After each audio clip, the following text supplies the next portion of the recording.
नमस्कार सर. नमस्कार. त्या वंदगी नगरीमध्ये येथे आपण ट्युशनसाठी येतोय. ते आम्ही पागे आहे. तर की तुम्ही किती वर्षापासून ट्युशन घेतो आणि आपलं नाव काय? माझं नाव सोपान बोमाने होत्या, राहणार आंबोलगा. मी 3 महिन्यापासून उंद्रे या गावामध्ये मुलांचं ट्युशनच्या रूपानं त्यांना ज्ञान देण्यासाठी मी इथे येतो. श्रीराम पाटले वडचे. पाटलांची इथं हं. मी ट्युशन घेतो. किती लेकर तुम्ही घडवतो इथे? आ- किती लेकरचं ट्युशन घेतो? माझ्याकडे आज 15 मुलं आहेत. 15 मुळे. आ, सांगा ना पुढचं. आजपासून 15 मुलं आहेत. त्या 15 मी ट्युशन रूपानं लेकरांना शिकवत असतो. तुमचं शिक्षण काय आहे? हो, माझं वय 80 वर्ष आहे. 1947 जन्म आहे. तुमचं शिक्षण काय आहे? तुमचं शिक्षण काय आहे? माझं शिक्षण PUC पर्यंत मी शिकलेलं यशवंत कॉलेजमध्ये नांदेडला. छंद काय आहे तुम्हाला? मग छंद आहे का? हा छंद आहे का? छंद मला फक्त लेकरांना शिक्षण शिकवायचे माझा छंद आहे.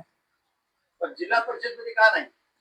हा जिल्हा परिषद शाळेमध्ये का शिकत नाही? त्यावेळेस मी 10वीला असताना मला माझ्या क्लास टीचरनं, मराठी शिकवणाऱ्या शिक्षकानं ज्ञानाबद्दल माहिती सांगितलं.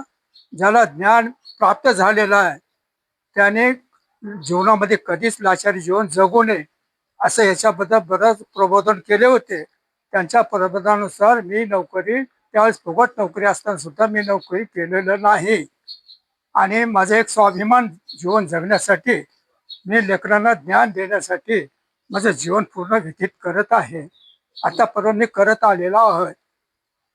यापुढे अशी सेवा मी करत राहणार आहे. तुमच्यासारखा आताचे शिक्षक का वागत नाही जिल्हा परिषद आताच्या शाळेत? शिक्षणामध्ये फार लेकरांना संस्कार म्हणून कधी घडून दिसून येत नाही ज्ञानाच्या बाबतीमध्ये. आणि लेकरांना काही अक्षर ज्ञान म्हणा, गणित म्हणा, ते काही समजत नाही. त्या बघून मला फार क्यूब वाटते लेकरांचं. त्यासाठी मी माझ्यापर्यंत मी त्यांना चांगलं तयार करतो. जिल्हा परिषद शाळेमध्ये आज 1-1 लाख रुपये पेमेंट आहे एका शिक्षकाला. तर याची गुणवत्ता का नाही? कशामुळे नाही? सरकारचा काय दोष आहे? आता जिल्हा परिषद शाळेमध्ये शिक्षक असतात, सगळी सोय सुविधा असते, सगळं असताना सुद्धा मुलामध्ये ज्ञानाच्या बाबतीमध्ये काहीच आढळून येत नाही. झिरोमध्ये त्यांचं जीवन आहे आणि त्यांनी पुढे कसं ज्ञान मिळावं या गोष्टीचं मला चिंता आहे. पण सरकारने ह्या बाबतीमध्ये काय करावं?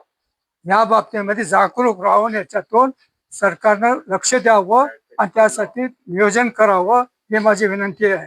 नाही नाही, आज 1-1 लाख रुपये पेमेंट आहे, जिल्हा परिषद असो की खाजगी संस्थेमध्ये कोणी असो, पण गुणवत्ता का वाढत नाही? कारण का आहे तिथे? विद्यार्थ्यावर का दुर्लक्ष केले? आता लेकरांची गुणवत्ता वाढण्यासाठी सरकारनं जातीय लक्ष घालून त्याच्यावर मार्गदर्शन करावं असं माझं. दबाव टाकावं लागेल का लेकरावर? घडपणानं लेकरू शिकत नाही गोष्ट बरोबर आहे, परंतु कोण्या पद्धतीने तो लेकरू घडल यासाठी तुम्ही विचार केला पाहिजे. नाही नाही, सरकारचा दोष आहे, मारायचं नाही किंवा धमकायचं नाही, ह्याच्यामुळे काही लेकरावर काही परिणाम होणार का? हा, आता सरकारचं धोरण असं आहे की लहान लेकरांना आनंददायी शिक्षण द्यावं असं त्यांचं धोरण आहे. पण त्या शिक्षणामध्ये लेकरांना कसल्या प्रकारचं गायडन्स करून प्रगती करत नाही. त्यासाठी तुम्ही मार्ग काढला पाहिजे, त्यांना शिक्षण मिळालं पाहिजे, ज्ञान मिळालं पाहिजे असं माझं मत आहे. नाही नाही, त्याला शिक्षा झालीच पाहिजे का पोरला एखाद्याला असं मारण्याची? हे सरकारनं बंद जे केलंय तर त्याचं कारण तेच आहे का गुणवत्तेवर? तर ह्या तुमच्या धोरणामुळं लहान मुलावर शिक्षणाचा अभाव आढळून येत आहे. तर हे अभाव शासनाने लक्ष घालून दुरुस्त करावं. पण तुम्ही ह्या वयामध्ये कशामुळे शिकत आहेत? हा या वयामध्ये तुम्ही आता तुमचं वय 85 वर्ष वय आहे तुमचं. हा 85 वय आहे तर काही रिटायरमेंट शिक्षक आहेत, आज त्याला 40-40 हजार 30-30 हजार रुपये पेमेंट आहे घरी बसून. पण त्यांनी काय केलं पाहिजे? सरकारने त्याच्यावर काय केलं पाहिजे? तर अशा, आता माझं वय 80 वर्ष आहे, तर मी अजून सतत कार्य करत आहे, लेकरांना संस्कार देत आहे. आणि माझी एक अपेक्षा आहे की सरकारनं यासाठी लेकराची प्रगती कशी होईल याच्यातून त्यांनी विचार करून मार्ग काढला पाहिजे. जे शिक्षक रिटायरमेंट झाले ते शिक्षक त्यांना पेन्शन चालू आहे. पेन्शन चालू असताना सुद्धा पुढील विद्यार्थ्यासाठी त्यांनी निशुल्क सेवा द्यायला पाहिजे का? ही शासन हे धोरण राबवायला पाहिजे का? तुमचं काय मत आहे? हा, रिटायर झालेले शिक्षक जे आहेत त्यांना असं खाजगीरित्या काय ते संस्कार करून शिक्षण देता येईल का, असं हे धोरण काहीतरी सरकारने राबवावं असं माझी अपेक्षा आहे. धन्यवाद. सर तुम्ही या सरबद्दल तुम्हाला काय वाटते?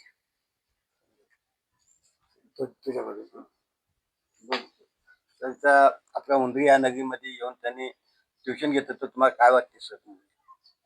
सर, तुम्ही उंदरी या गावामध्ये आलात आणि विद्यार्थ्यांना चांगल्या प्रकारे तुमचं मार्गदर्शन चालू आहे आणि तुम्हाला या उंदरी गावचं आणि विद्यार्थ्यांचं कसा अनुभव आलेला आहे? हा, उंदी गावामध्ये येऊन मला 3 महिने होत आहेत. आल्यापासून मला सहकार्य मिळत आहे. माझ्या नियोजनाप्रमाणे विद्यार्थी येऊ लागलेत आणि त्याने माझ्याजवळून ज्ञान ग्रहण करू लागलेत. काही मुलांमध्ये बराच असा बदल घडून आलेला आहे आणि हे सगळ्या समाजाला दिसत असल्यामुळं वरच्यावर मला प्रोत्साहन मिळत आहे आणि त्या पद्धतीने इथे सेवा करत राहणार आहे. सर मुलांना 3 महिन्यापासून त्यांनी इथं ट्युशन घेत आहेत त्यांनी सर, पण मुलांमध्ये थोडी प्रगती झाली काय? हो, 100% झालेली आहे प्रगती. कारण मी माझ्यावरून सांगतो की माझ्या मुलाला बरंच असं काही त्यांनी गणिताचे सूत्र, अ, वर्गमूळ, घनमूळ जे काही माहिती नव्हतं त्यांनी बऱ्यापैकी त्यांना सुधारणा केलेली आहे. आणि बरेच विद्यार्थी त्यांच्या मार्गदर्शनातून जे जिल्हा परिषद शाळेमध्ये सतत आज 1ली ते 8वी पर्यंत आहेत, असून सुद्धा त्यांना पाढे सुद्धा येत नाहीत, गणित येत नाहीत, त्यांना व्याकरणचा काही भाग येत नाही, व्याकरण काय हे माहिती नाही, शुद्ध लेखन कशा प्रकारे लिहायचं हे पण माहिती नाही. हे जेव्हापासून आज हे सर 4 ते 5 महिन्यापासून माझ्या गावामध्ये, उंदरी या गावामध्ये हे ट्युशन घेत आहेत. घेत असताना त्यांना एवढ्या चांगल्या प्रकारे प्रतिसाद विद्यार्थ्यांचा भेटला की सर हे आंबुलग्याहून चालत येत आहेत उंदरी या गावी. आल्यानंतर उंदरी ते आंबुलगा हा अंतर 10 किलोमीटरचा आहे.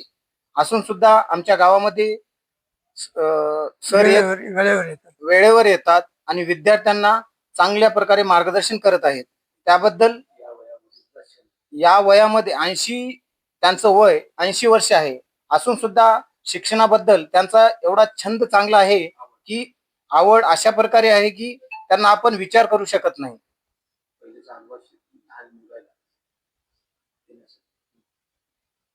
लहान मुलाबद्दल त्यांची एवढी चांगली भावना आहे की काहीतरी या त्यांची इच्छा चांगली.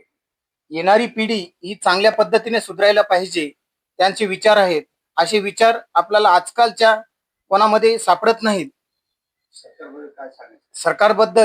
सरकारला एवढी विनंती आहे की शिक्षण जे तुम्ही 80 ते शिक्षण हे काळाची गरज आहे आणि 80 ते 90 हजार शिक्षकांना जिल्हा परिषद हो, संस्था हो, या शिक्षकांना पगारी असून सुद्धा ते काही आज विद्यार्थ्यांना चांगल्या प्रकारे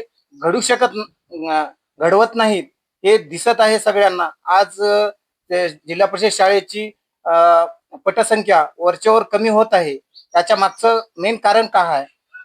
कारण हे आहे की जिल्हा परिषद शाळेमध्ये गुणवत्ता ही भेटत नाही, हे पालकांना दिसून येत आहे. त्याच्यासाठी सरकारने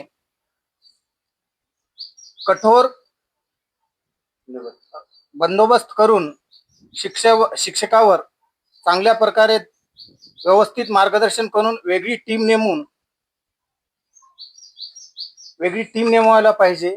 कारण जे शिक्षक गुणवत्ता देतील त्या शिक्षकांना पगारी दिल्या जाईल, अशा प्रकारे धोरण राबवायला पाहिजे सरकारने.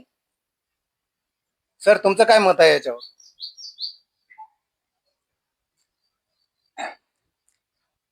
या मुलांच्या शिक्षणाबाबतीमध्ये त्यांच्या आईवडिलांनी विशेष काळजी घ्यावं. आपल्या पाल्यांचं प्रगती होत आहे त्याकडे नेहमी करता लक्ष देऊ.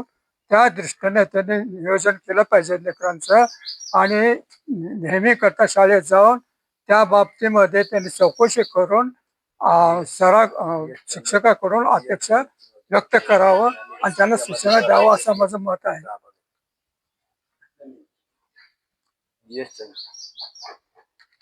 आज मारुती गणेशराव पाटील वरचे G24 चॅनल च्या माध्यमातून आज आमच्या गावामध्ये जे काही उंदरी गावामध्ये शिक्षणाबद्दल, तुमचं नाव काय सर? नाव सोपाट भोमाना सोपान भोमण्णा येवते, राहणार आंबुलगा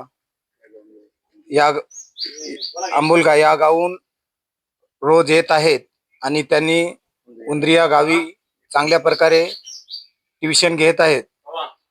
तरी मारुती गणेशराव पाटील वडजे यांनी G24 माध्यमातून त्यांची मुलाखत घेतली आहे, त्याबद्दल त्यांचं मी आभार व्यक्त करतो.